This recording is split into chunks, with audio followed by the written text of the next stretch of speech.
What's up, friends? And welcome back. I hope you're having a lovely night. A nice, relaxing night.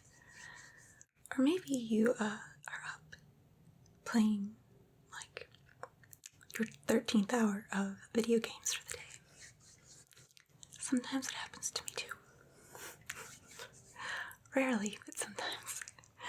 But if that is the case for you, at least this video is very fitting for what your hobby of the day has been. Because today I am going to take you through my collection of Nintendo 64 games from when I was, I don't even know how old, very little. But I don't have a crazy number of Nintendo 64 games. I actually did a lot of renting from like Blockbuster and Hollywood Video when I was a kid. I feel like I'm really telling my age in this video right now, but the games I do have I think are really fun ones, and I would love to share them with you. So if you're into games, I hope you'll stick around. If you're just into some tingly ASMR triggers, I hope you'll stick around too, and we'll have a good time. So, of course, first, starting off here,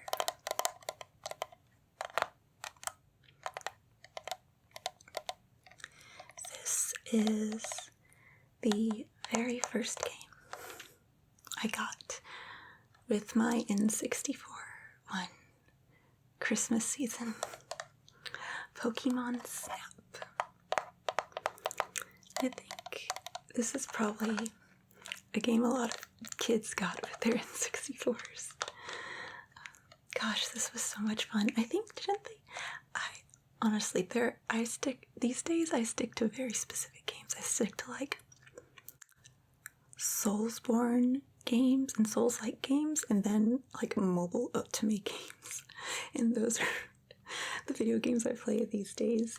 So I think though, did they come out with another one of these for like the Switch or something? I have no idea. Please tell me in the comments if you know. But this was so much fun. I just like, it was such a simple but cute concept. Pokémon Snap. I remember like there's just very distinct scenes. Like I remember interacting with different Pokemon, and like you could make some evolve. I think, didn't you like, you could like knock a Charmander into a pit of lava, or a Charmeleon, and knock, like throw an apple at him and knock him in a pit of lava, and he would evolve into a Charizard or something. Like stuff like that. Just so cute and fun. If they did make another one of these, I actually feel like I would really like to play it. But yeah, that's the very first N64 game that I got. And then, very fitting, one of the other first games I got was also Pokemon Hey You Pikachu. Oh gosh.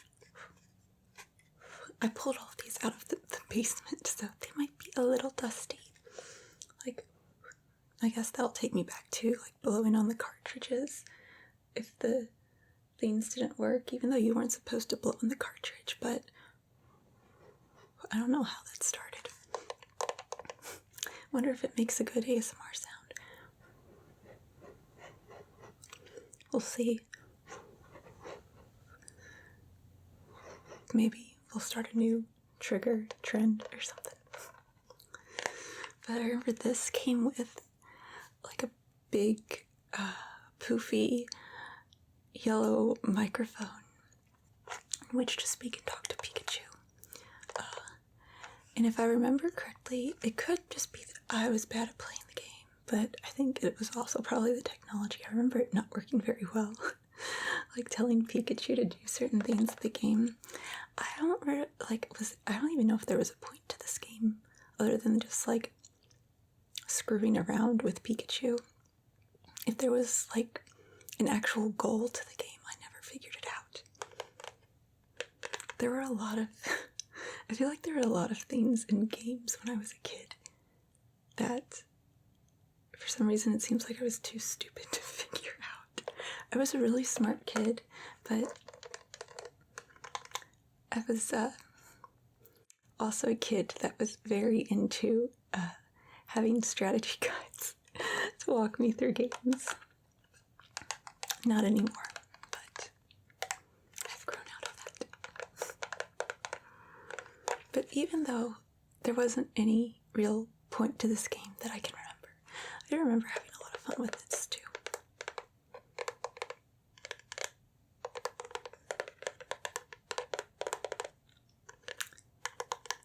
And I have one more Pokemon game. Oh gosh. I hope the dust doesn't like gross anyone out, because there's a lot of it. I don't know the last time I took this stuff out of the basement. But you see the silver and gold. Not the first Pokemon Stadium, but Pokemon Stadium 2. And of course, the silver and gold. I assume this came out around the same time, considering the Pokemon on the front. But that does remind me very much of the Pokemon Silver and Gold Game Boy games. I had Silver. I was definitely a Lugia fan. I'm gonna be honest, I don't even remember what that one's name is. I don't know if that makes me a bad Pokemon fan, because I am a big Pokemon fan. But yeah, I never really cared for that one. So I was just like, oh, I'll never learn its name. It's not important, you know? But I love how it's two colors on here. And I will say, I can't remember if they did something like this in the first Pokemon Stadium. But in this one, I didn't even really play a lot of the actual Pokemon battles. At least not compared to how much I played the mini games that were also in this game. There were all these fun little mini games involving the Pokemon. Like, I think there was one with Mr. Mime. I can't remember what you had to do with him, but I remember him being involved. And he was the only specific Pokemon I remember. But there was another one, I forgot which Pokemon they used, but it's like you were in a little arena and all these different types of Pokeballs were thrown in. And they were all, you know, like the better the ball, the better the ball, you know, which I think the best one, at least in this mini game, was Master Ball. The more points you got, but you had to like sort of, whichever Pokemon you were playing as, you had to like push the balls back into your little goalpost, you know, to build up points. And it was really fun, and it was multiplayer too. So, yeah, it was a lot of fun. I remember there being another one where you had to like chop wood or something like that with one of the Pokemon. I feel like I'm probably not doing a good job of describing these games, but they were a lot of fun to play, especially with other people. One of those things that I remember, at least in my experience being similar to Mario Kart in terms of starting fights between friends. And speaking of that, that is a great segue into our next game, which, oh my goodness. So this is not my favorite game, not even of my N64 games, but it is without a doubt my most played N64 game. Dust it off, and that is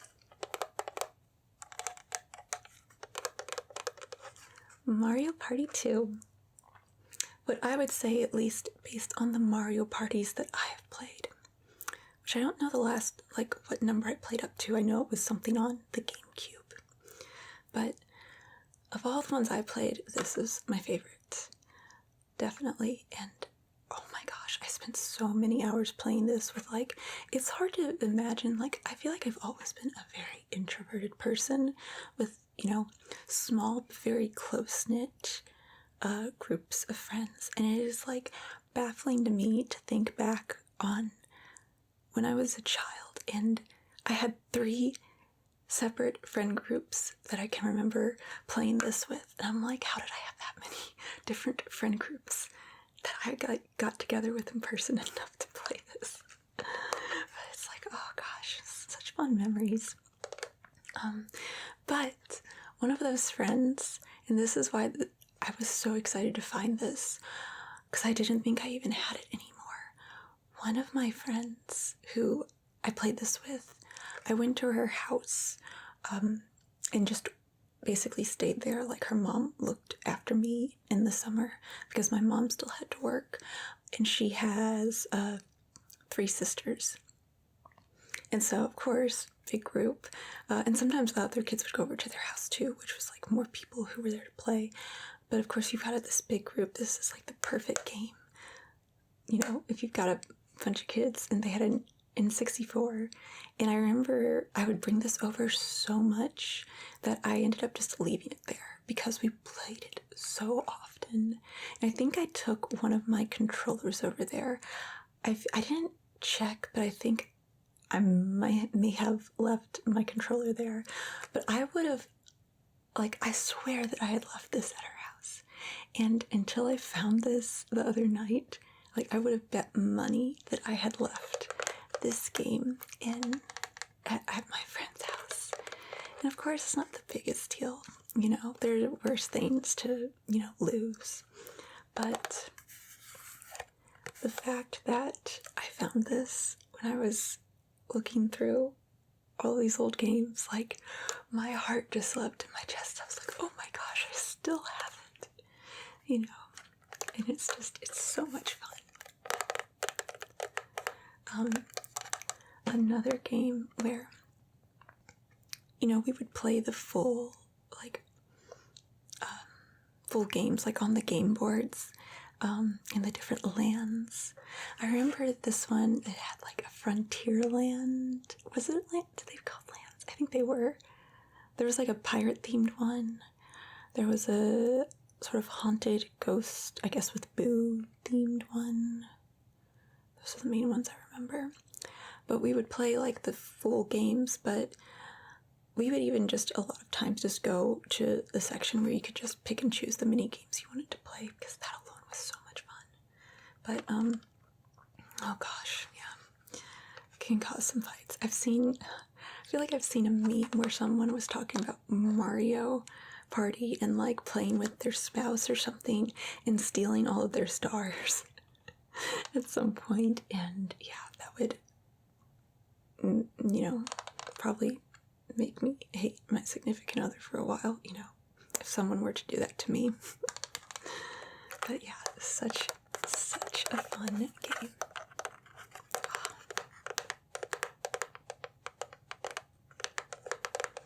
My friend circles are a bit more small these days, and like all my friends live in different areas of the country too, so I don't know if I'll ever get to relive those fun Mario Party sessions with my friends, but they were so nice while they lasted.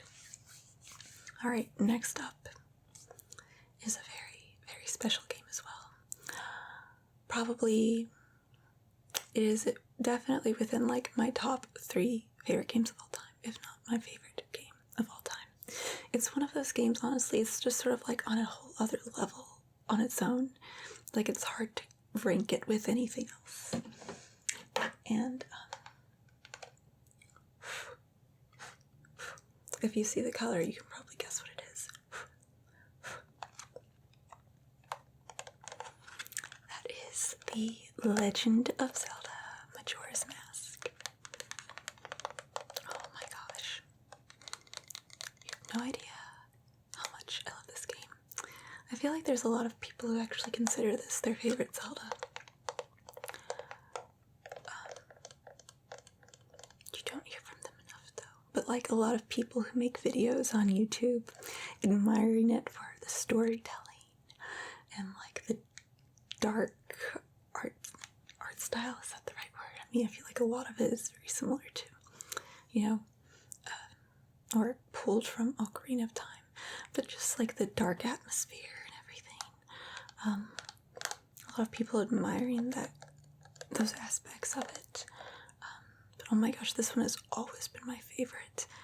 And part of it is because how freaking dark it is. But also I love how colorful it is. But like, I have so much Majora's Mask stuff. I have a Majora's Mask milk bar shirt. I have a Skull Kid plushie, which I absolutely adore. I have Majora's Mask socks. I have Majora's Mask underwear. Like, I adore Majora's Mask so much. And if you can see, this is not the like holographic 3D version that came out when the game was originally released. The fancy one, and it's interesting.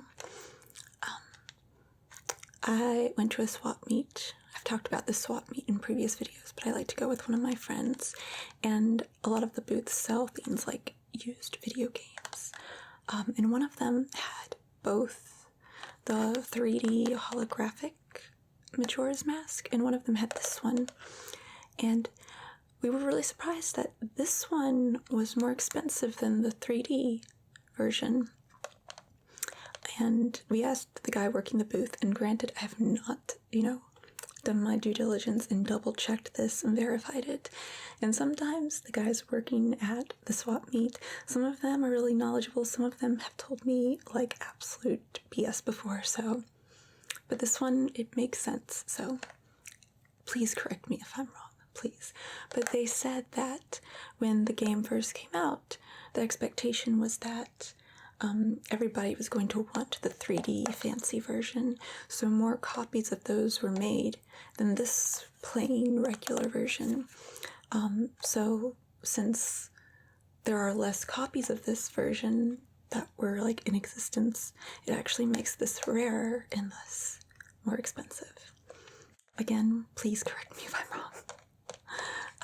But I was like, yeah, that makes sense. But it made me feel a little special, because I was always a little bummed that I got this, like, right when it was too late, it seemed like, to get the 3D version. So it made me feel a little special that I actually got one that was a bit rarer than that.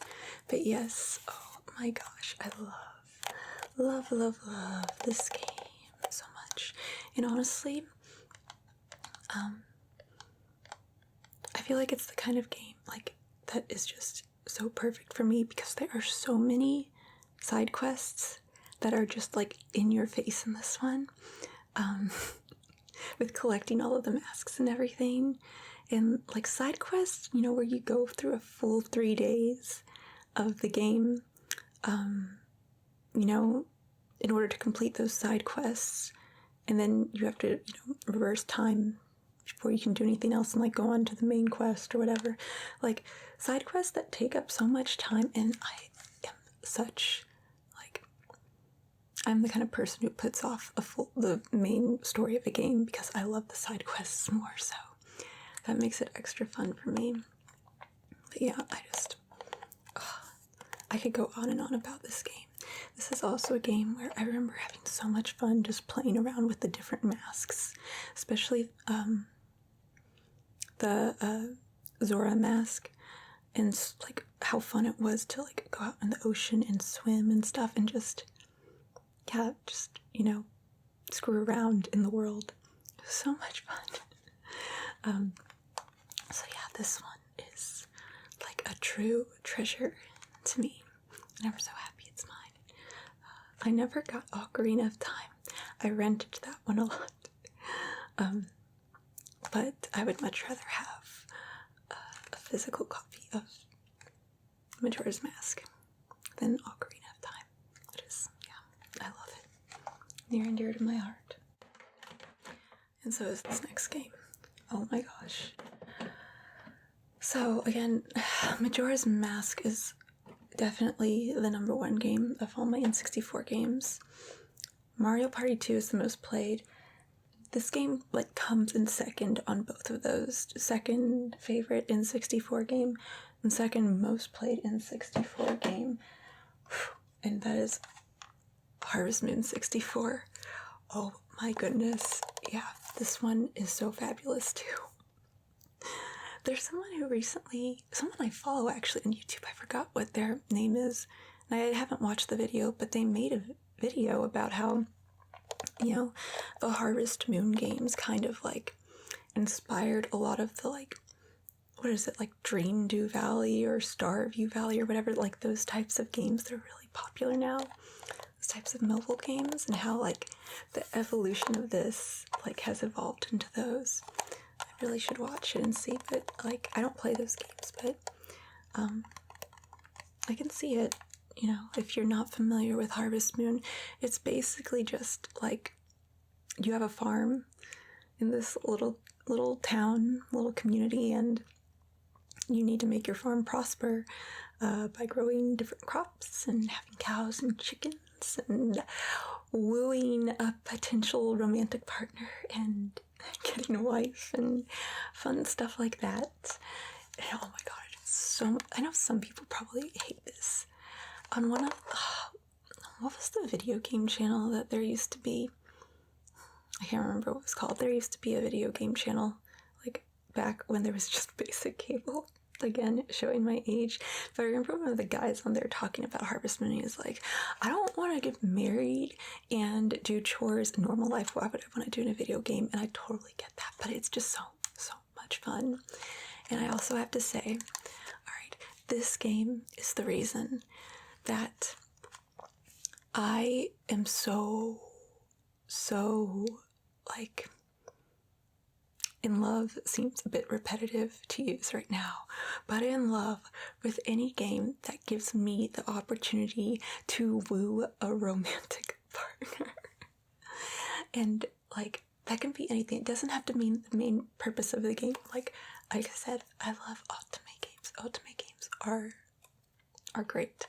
But also something like Witcher, Witcher 3, where you can choose to sort of pursue Yennefer or Triss or something. Hades, you get that option. There's like 3, technically 2. Don't get me started on Hades and how Dusa isn't a real love interest. Sorry for the spoiler, kind of.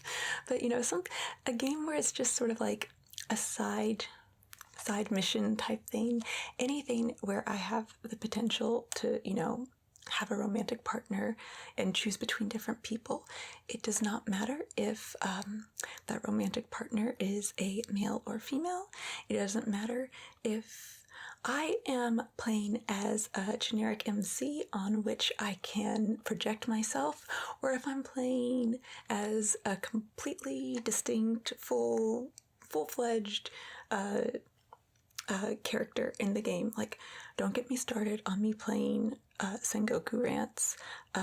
If you're familiar, it's an H game, not for everyone, but like, yeah, anything where I can woo a potential romantic partner, I'm down. I'm going to have such a good time. I absolutely adore it, and it's all because of this game introducing me to it, because that was like one of the funnest parts, was going around to the different young ladies in the village who you could make your wife, and giving them gifts.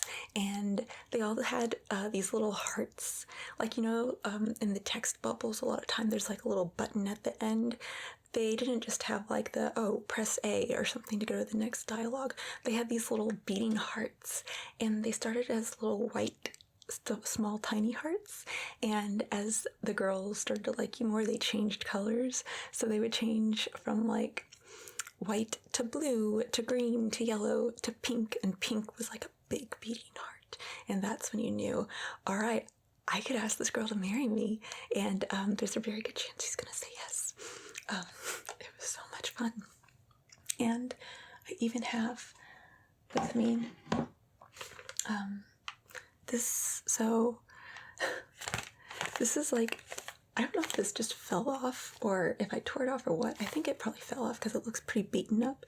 But part of the Harvest Moon guide that came with the game. First I had it because on here it was very easy access. Oh, I'm pulling all that out. I'll tear it more. It was very easy access to all of the holidays and special dates, like different festivals that you could go to. Those were very important.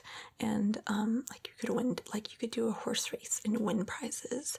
Or I think it was the Flower Festival where you could, I think, nominate one of the girls, especially one of your love interests, be the main flower chick who gets honored at the festival or something.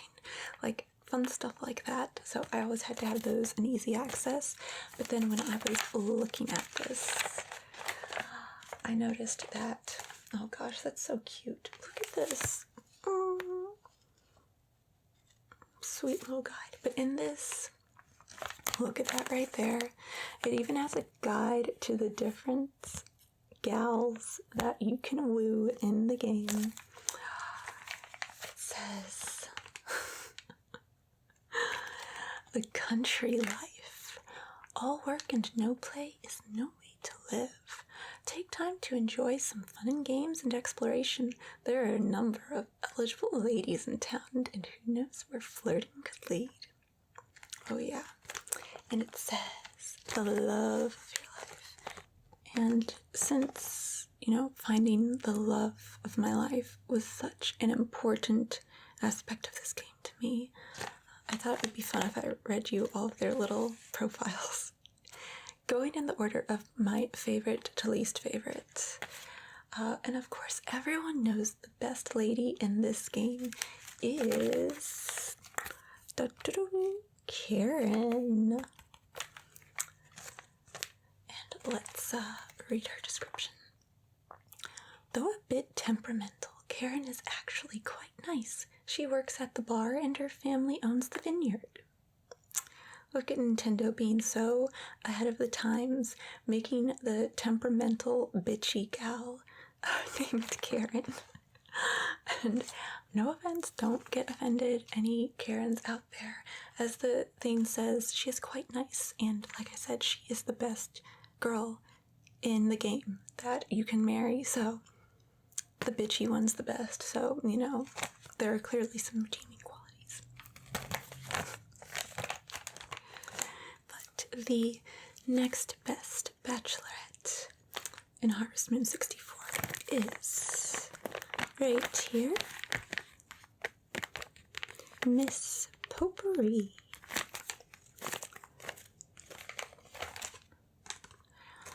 Potpourri is as bright and chipper as the flowers sold at her parents' florist shop. She loves to garden, and she was really cute. I think I really liked the fact that she had pink hair. She's very sweet. I think I remember us me and my friends, making jokes about wanting to romance her mom as well. Her mom looked a lot like her, which is funny. Yeah, but she was really cute. I don't think there was anything that special about her, but other than she was just super cute and adorable, and very appropriately flowery, like a flowery girl, whatever the hell that means. But next is right here, Anne. Anne is the daughter of the ranch owner and is very outgoing. She is very fond of animals. And yeah, she was really cute too. The thing I didn't like about her is that, all of the characters, at least in this version, I think in all of the Harvest Moon games, but especially their character style in this, they're very chibi. That kind of look to them. So that, combined with the fact that she wore overalls, which I know are perfectly fine if you were perfectly normal for working on a farm, but she wore overalls and had just this high braid ponytail. She just looked very young. I was like, I'm not I was a kid playing this, and I'm like, I'm not going to make some kid my wife. Like, I'm a kid playing as an adult. Of course, I'm not going to woo another kid. But, I don't know. But that is Anne. And next we have right here. This is Ellie. And Ellie is the daughter of the baker and is quite a cook in her own right, though she is too humble to say so. We're getting into the boring gals now. Sorry, anyone who liked these lovely ladies when they played this game. But yeah, Ellie she liked baked goods. You know, that's always a plus, but kind of a snooze fest. I'm gonna get... I feel like that's like... I'm probably sounding really misogynistic or something. I hope not. But I do get very judgmental when I play ultimate games as well. Gosh, yeah. Yeah. I turn into a different person sometimes. Take it from that what you will. But the last one, the boringest of them all. Oh my goodness. Right there. Maria, Miss Maria, the mayor's daughter. Maria works in the library. She's a bit shy, but appreciates being kept company. No one's gonna keep you company, lady. I'm a bit shy, and I'm not that boring, okay? Oh my gosh, I just feel like she had no personality. No, I don't want to spend my life with you. I'll take bitchy Karen any day over you, Miss Maria, even though I feel like in real life I would probably be really good friends with Maria. So I don't know what, again, the mind tricks I'm doing playing this game and stuff is, you know, interesting. But yeah, Maria, snooze fest as well. But yeah, those are the lovely Bachelorettes of Harvest Moon 64. Sorry for going so in depth on this. I hope it wasn't too boring or cringy or whatever, or that I haven't shown the side of myself that is unbecoming. But we'll move on. Thank you for letting me fangirl for a bit, because yeah, I love that game. Next one though. Next up is Bomberman 64. That is such a funny thing about N64 games. It's like everything was everything was like the name of the franchise or whatever, followed by 64. Like Super Mario 64, Harvest Moon 64, Bomberman 64. I remember there being a Mega Man game. Was it Mega Man 64? Probably. But yeah, that was definitely a trend. And this was really fun. I am a big Bomberman fan.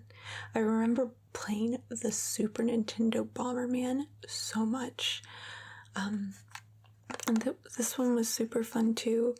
I remember having a lot of fun with it, but funny enough, there's like a lot of this that's very clear in my mind, but also very fuzzy at the same time. Like, I remember, I think there were like different islands you went to, and they had different elements involved. Like, I think the second one, or you had a choice of going to 2 different islands as your second level. And one was wind and one was ice or something. And then, like, after you beat that island, I think you got a new type of bomb to use. So after you beat the ice island, you were able to use bombs that instead of blowing up, they would freeze things, I think, or stuff like that. I really liked the aesthetic of this one and like just having the different islands. I can't remember that little guy's name, but I remember liking him a whole lot. He was so cute. And I think he followed you around, and you could use him as like a companion. Like, you could, I think, maybe like throw him up on ledges and have him do something or something like that. This is actually, I just realized this is Bomberman 64, the second attack. I don't know if there was another Bomberman 64, and this is the second one or what, but this is one that I like really wish I could play again because I remember having a lot of fun, but I feel like there's a lot of blank spots there too, and I wish that there is an easy way for me to play this again. But yeah, if you have never played Bomberman, at least in my experience, this and then the Super Nintendo Bomberman game were tons of fun. Alright, we have one more game. I'm not gonna lie, this is the most boring game. I think I got this actually along with the Pokémon Snap game. And it is Rugrats Scavenger Hunt. This was like such a boring game. Even as a kid, like I just did not have fun playing it. It's basically like a bunch of board games in video game form. You know, it's like you roll the die and you play as one of the Rugrats and you know, move along the board, which is so lame. And it especially pisses me off because my uncle had a PlayStation. I didn't have PlayStation. I eventually, when I was a little older, I got PlayStation 2, but I did not have PlayStation. But if I ever like had to stay at my aunt and uncle's house or something, like if my mom had a business trip or something like that, I would sometimes rent PlayStation games to play there. And I remember there being not one, but two really fun Rugrats games for PlayStation. Like legit actual games. Were they both games? I remember one there was putt-putt involved. Maybe one was an actual game and one was just like Rugrats putt-putt or something. But they were both really fun. And I'm like, why did Nintendo get, you know, stuck with this kind of piece of crap? That's so unfortunate. Yeah, Rugrats and Nintendo deserved, and Nintendo 64, both deserved better. So that was a bummer, but I still have it.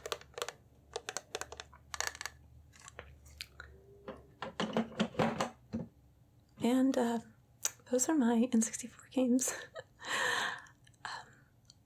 I feel like this probably wasn't the most relaxing video, but I hope it was fun. I hope I wasn't too annoying in, you know, going on my nostalgia fangirl adventure on camera. But if you had an N64, please tell me in the comments, like what your favorite games were. If you just have any like really fun memories, like, you know, my memories of getting to hang out with different friend groups in real life. Blast from the past, truly. Just anything like that. I know I had, like, you rented video games from Hollywood Video, like I talk about. There are so many other N64 games that I played that I just rented, like Kirby. Was it Kirby 64? Maybe, but the N64 Kirby game was so much fun too. You know, GoldenEye. It was GoldenEye, right? I'm pretty sure that's what it was. The James Bond game. Oh, that was so much fun. That was so much fun to play with friends as well. Especially when you took away weapons and just slapped each other.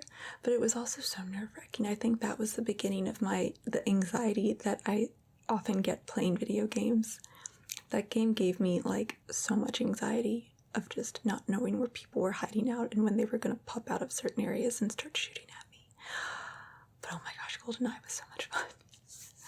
But just anything, please nerd out with me. I'd love it. Yeah. And thank you for joining me. And I will see you later. Have a lovely night.